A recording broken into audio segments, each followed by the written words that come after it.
Hello, we're going to be talking to you about bank guarantees. We're going to talk to you about the Court of Appeal of Barcelona ruling, which was just received a couple of months ago in our offices. The ruling is very interesting because it reverses a prior ruling which understands that banks don't have the obligation to provide a bank guarantee when they know that there is a property activity being carried out through their bank accounts. So what the Court of Appeal held is that a bank is always obliged to compel the developer to take out a bank guarantee or an insurance policy. And if they don't do it, then they might be held responsible themselves. This property developer was using bank accounts to naturally carry out property developing activities.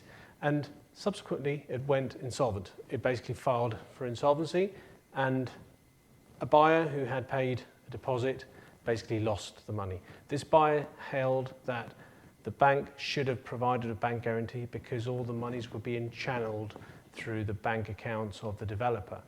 And since the bank is named in the 1968/57 Act as ultimately liable to compel the developer to take out a bank guarantee or an insurance policy on property developing deposits, or to cover property developing deposits paid by consumers, then it was understood that the bank should have provided those guarantees and therefore given the buyer the ability to protect themselves as per the law.